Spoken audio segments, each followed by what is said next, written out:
All right, so we're going to get started today, and we're going to do the Cold War. Now, we talked a lot about this on Friday, and I hated the PowerPoint that I was using on Friday, so I made a new one.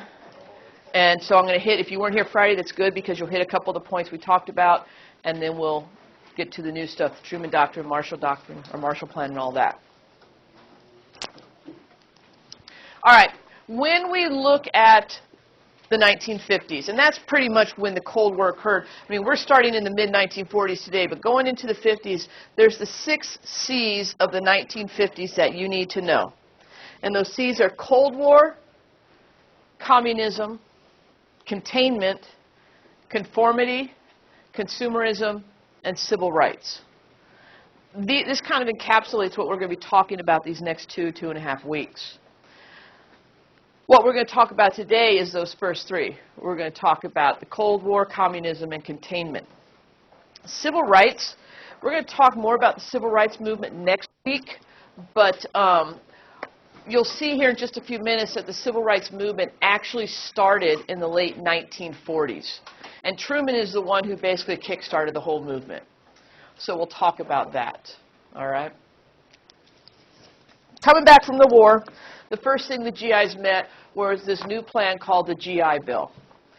Truman and Congress wanted to make the transition from military life to civilian life as easy as possible. So what they did was they basically paid the GIs, upon their return, 1 year of unemployment compensation. And they could do whatever they wanted to with that money. They could use it to go to school. They could use it to start a business, or they could use it as a down payment for a home for their family. It was totally up to them. And this is no different today. We still have the GI Bill today. If you enlist in the military or an officer in the military, you are guaranteed a certain amount of money that goes towards college. You don't have the option today to use it to build a house or start a business, but you can use it to go to college. I think when I was in the military, the foundation of the GI Bill was like 10 grand, 800 that you were promised once you came out of the military, and then depending on the job you had, you could get more and more, unless you chose to take a cash bonus because you wanted to buy a car and a cool stereo, and then you got nothing. Not that I know anybody who did that, but it was a cool car. What a lot of the GIs did was they actually built homes. And the way they did it was not only with their GI Bill, but also with VA benefits that allowed them to get a lower interest rate mortgage over a 30-year period of time. And what we saw was when they first came back, we saw 5 million homes built by returning war veterans. Between 1945 and 1954, we actually saw 13 million new homes come into our stock. And this is what we're seeing here is the beginning of the move to suburbia. We're starting to see Americans moving out of the cities and now moving into the suburbs. Yeah, get that thing spinning because I don't know what's going on. It's one weight loss method here. So, all right. Truman, like I said, fought for civil rights. And one of the first things he did was he signed an executive order that desegregated the military. And when Truman started working towards civil rights, or when he started working for desegregation in our country, basically people said, this is the nail in the coffin of your political career. They said, you're done. Not only did he desegregate the military, he also tried to get legislation passed to make lynching a federal crime, thereby attacking the Jim Crow laws down in the South. Now, again, everyone said that's going to be the end of your political career. And in the election of 1948, what he saw was a lot of the Southern Democrats, also known as Dixiecrats, they opposed him big time, and he was not expected to win. Lo and behold, when the election happened, he pulled off the greatest upset in the election history of our United States until last year. But at least nobody made the mistake that the Chicago Tribune made in 1948 when they actually published their paper and distributed it with the headline, Dewey Defeats Truman. Because to this day, they're still the laughingstock of journalism. Don't count your chickens before they hatch. So now Truman wins and is going into his second term as president, and he's going to jump from the World War to the Cold War. And the Cold War, this was basically a time period in our history when every decision, political, military, or whatever, was based on the looming threat of nuclear war. It started as this competition between the United States and the Soviet Union, but what you're going to find is it's going to pull in the Western world versus the Soviet world. And it grew into this major arms race as well.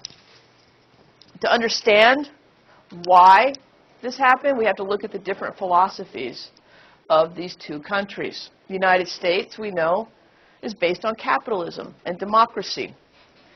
The U.S. government believes that a strong economic basis will be, or stability is going to maintain peace in our world. The Soviet Union believed in a communistic form of government. They believed that capitalism was evil, and anybody who would rise up over capitalism and try to overthrow that type of government was doing the right thing. Soviets also wanted control of that land or those countries that separated them from Germany. We talked about that when we covered the Yalta Conference and the Potsdam Conference. So we know that's one of their goals. And that's exactly what they did. As soon as the war ended, the first thing they did is they went into those countries that were occupied by Germany, and they took over the occupation. So places like Poland, where they were under German occupation, now they're under Soviet occupation. I mean, their armies were already there. Yeah, they were already there, so they might as well just hang out. Just point their gun at somebody else. This is when the Iron Curtain fell. We talked about that. We talked about Winston Churchill talking about the Iron Curtain coming down on the continent of Europe. We can see the countries that are affected: Poland, East Germany, Bulgaria, Czechoslovakia, Hungary, Romania. All of these fall behind the Iron Curtain. All of these become satellite nations of the Soviet Union. And by satellite nations, I mean what the Soviet Union did is not only just got control of those countries, they also put in their own governments in place of the governments that were there. So now they control what those countries do or don't do. So they're basically just satellites of the Soviet Union. It's a cartoon that came out showing the Iron Curtain falling. And you can see, it actually is a curtain because they got a little curtain rod up here. And it says, "No admittance by order of Joe." And, of course, who's Joe? Joseph Stalin. And who's trying to peek underneath the curtain? Yeah, say it. Winston Churchill. Yeah. So, George Kennan is the ambassador to Moscow during this time, and he's witnessing all this. And he's seeing the trends, and he's seeing the goals, and he's understanding what the government in Moscow is trying to do. And he puts all that in what's known as the long telegram. And he's going to send that to the United States, to President Truman, saying, here is the deal. The Russians were concerned about invasion from Western Europe. That's why they wanted those border states. But it's not just about the border states. The Soviets want to expand communism throughout the world, and I believe that's the ultimate goal. So what we should do is use any resources we have, economic resources, military resources, political, whatever we have, to contain communism. And this is the first time that this word containment is being used. And the idea with containment is what they want to do is, okay, we see communism is already existing in these countries. Now we want to keep it from spreading. So we're going to do everything we can to hold it in place or contain it. And so this idea goes to President Truman. Well, it also goes to the Soviets because Stalin's men intercept this telegram and they read it, and it's just going to cause even more problems because now Stalin sees this as an act of aggression from the United States, that they were, that we have every intention of stopping them. And it's just laying more groundwork for us just not to be friends anymore. This is going to lead us to the Truman Doctrine. One piece of evidence that we have that confirms what Kennan was saying in the long telegram is what's happening in both Greece and Turkey. In Greece, you have communist supporting faction that's rising up and trying to start a civil war in Greece to overthrow that government. The problem is when you go into Greece, and honestly when you go into a lot of these European countries after the war, economically they're struggling. They're struggling to rebuild their countries. And the idea that this communist government is willing to come in and say, hey, we're going to help you out. Just, we'll fix everything for you. Just trust us. It's kind of like they're ripe for the picking. So we see them go into Greece and try to, take over there. We also see Stalin demanding access to the, I can never say this, Dardanelles Strait, which leads into the Black Sea. And he says he wants Soviets to have control of that. That's going to give them control to move into Turkey as well. So what happens is Truman goes to Congress with Keenan's long telegram and with this threat that we're seeing in both Greece and Turkey. And he's like, look, Keenan's right. Stalin is trying to spread communism throughout the world, and he's starting with Greece and Turkey, and we need to step in and help them. He's able to convince Congress, bipartisan decision, to send $400 million to both Greece and Turkey, not only to help them rebuild, but help them with their military to fight off this totalitarian regime that's trying to take over. This is known as the Truman Doctrine, and it honestly is going to become our foreign policy for the next 40 years. We're going to see Truman say that it must be the policy of these United States to support the free people of the world, resisting attempted subjugation by armed minorities or outside pressures. And this policy goes in place that's saying the United States is going to step in when we feel that communism is trying to take over or trying to spread. We are going to work to contain this ideology. Here's your little synthesis alert. This is just an extension of the Roosevelt Corollary or the Monroe Doctrine, except instead of the Americas, now we're expanding it to Europe.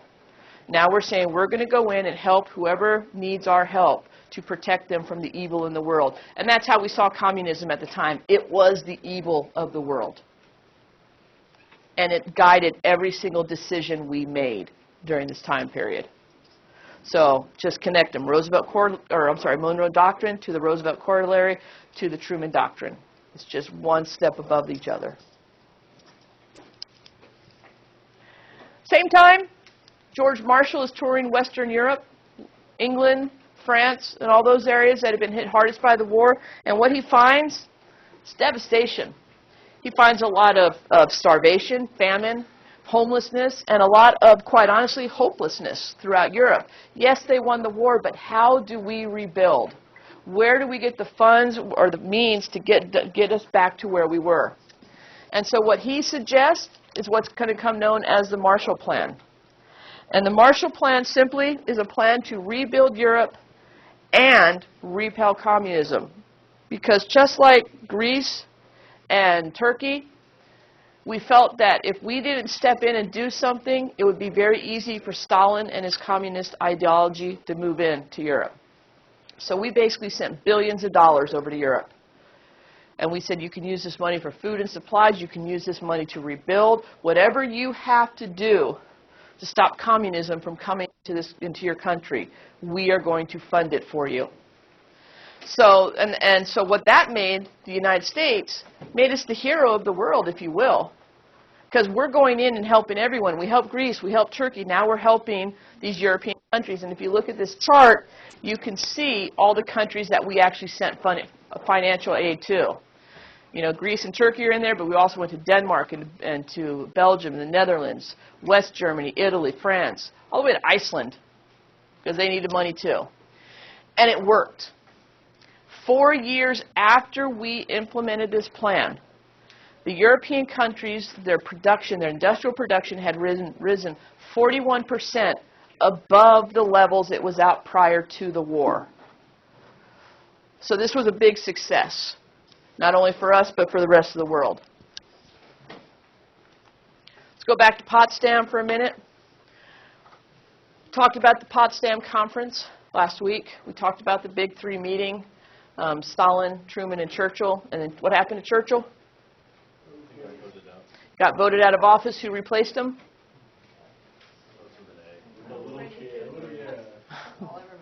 Little kid. Atlee. Atlee, the little kid at the big kids table. All right. Basically, they met, and the whole idea was, what do we do with Germany? And what did they decide to do? They're going to split it up. And that's what we saw. We saw occupation zones by all 4 countries, each country having its own zone. The problem with this division is that Berlin, the capital, is smack in the middle of the Soviet territory. Everybody wants access to Berlin. So what they decide to do is not only split up Germany, but split Berlin up into 4 zones as well. In 1948, what happens is you have the French, the English, and the Americans join together and to kind of start to reunify the country of Germany. Soviets refused to give up their occupation of East Germany, and thus we have West and East Germany, 2 separate countries. But the problem is, Berlin is still smack in the middle of Soviet territory, and we have people there, and England has people there, and people there, and the German people are there as well. Stalin is so upset with this unification that's when he sets up the Berlin blockade. And he cuts off West Berlin, and you can see how it's divided up here in the same zones. And he cuts Berlin off from the rest of the world. And we can't get in, and people can't get in, people can't get out.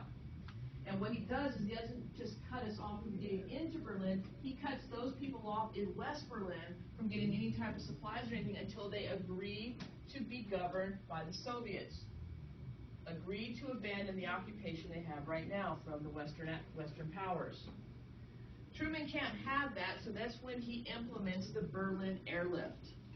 He says, I can't drive stuff in there, but what I can do is fly it. And for 11 months, for the entire existence of the blockade, he flew missions in every single day, and every single day they dropped nearly 5,000 tons of food and supplies into the people of West Berlin, just so they could hold on and not fall to communist rule. 5 tons daily? 5 tons daily. That's a lot. It is. And it works, quite honestly. Went for 11 months, but what it did was it pushed Stalin to the point where he finally had to lower the blockade. The people of West Berlin were free from communist rule. We still maintained our occupation in that area, but now they're under democratic rule. And this is going to lead to the Berlin Wall being built. And that's going to come in the later 50s, 60s. Didn't it literally come up overnight? Well, not the physical wall, but the fence did. It'd be like one morning you could walk across the street to your mom's house, and the next day the fence was there, and now she lived in East Berlin, and you could never see her again. So, this is going to lead to the birth of NATO, the North Atlantic Treaty Organization. We're building this international coalition to fight against communism, to fight against this Soviet aggression, because it's very clear that this perception that Stalin is planning on taking over the world, it's not a perception, it's a reality. And so NATO is formed, and you can see all the countries there in green are the original members of NATO. It also includes the United States and Canada. They were formed in 1949. Not to be outdone, the Soviets formed their own little alliance called the Warsaw Pact. Interestingly, the same countries that made up the Soviet satellite countries. Yeah. Yeah. This was formed in 1955, so about 6 years later. But what you can see is a cause for concern, because now we're back to those big divisions, where if we're not careful, we could just be going right towards another world war. And that's where we're going to see this Cold War expand beyond ideologies. Okay. The first thing the United States is doing to deal with all this is they have to make adjustments to our government that's adjusting to this new world. So we add new departments. We add the Department of Defense.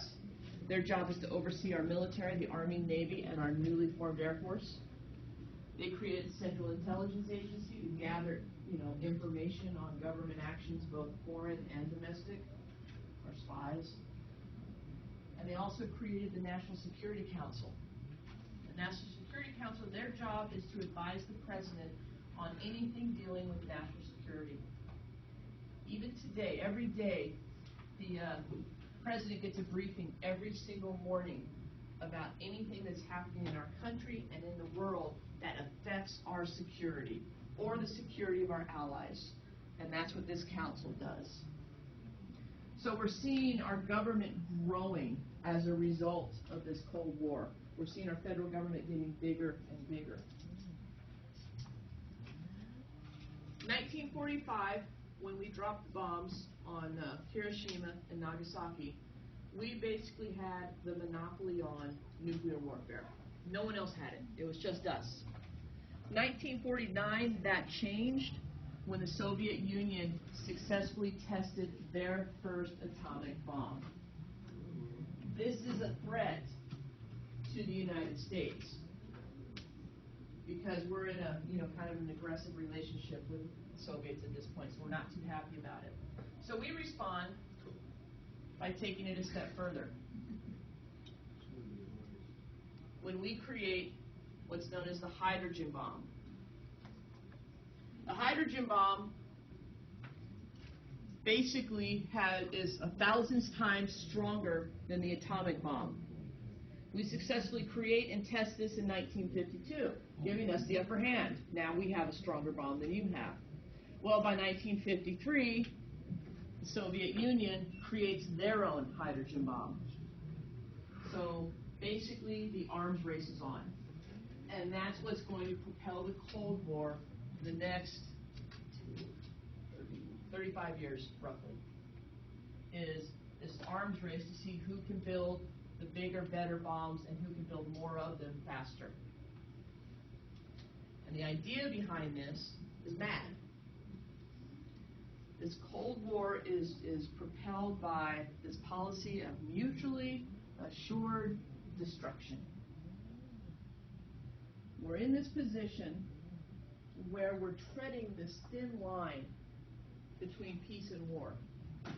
Because both NATO, the United States and NATO, and the Soviet Union and the Warsaw Pact know that we each have this power where we can destroy you. It's that simple. We can drop whatever bombs we have right now. We can completely destroy you. But you also have the power to destroy us. And what this policy of MAD actually is it becomes a deterring factor to war. No one wants to go into nuclear war. No one wants to be the first one to use that weapon. But the threat of you having that weapon might prevent me from going to that point of fighting with you. So that's why it's called a Cold War, because no bullets were ever actually fired.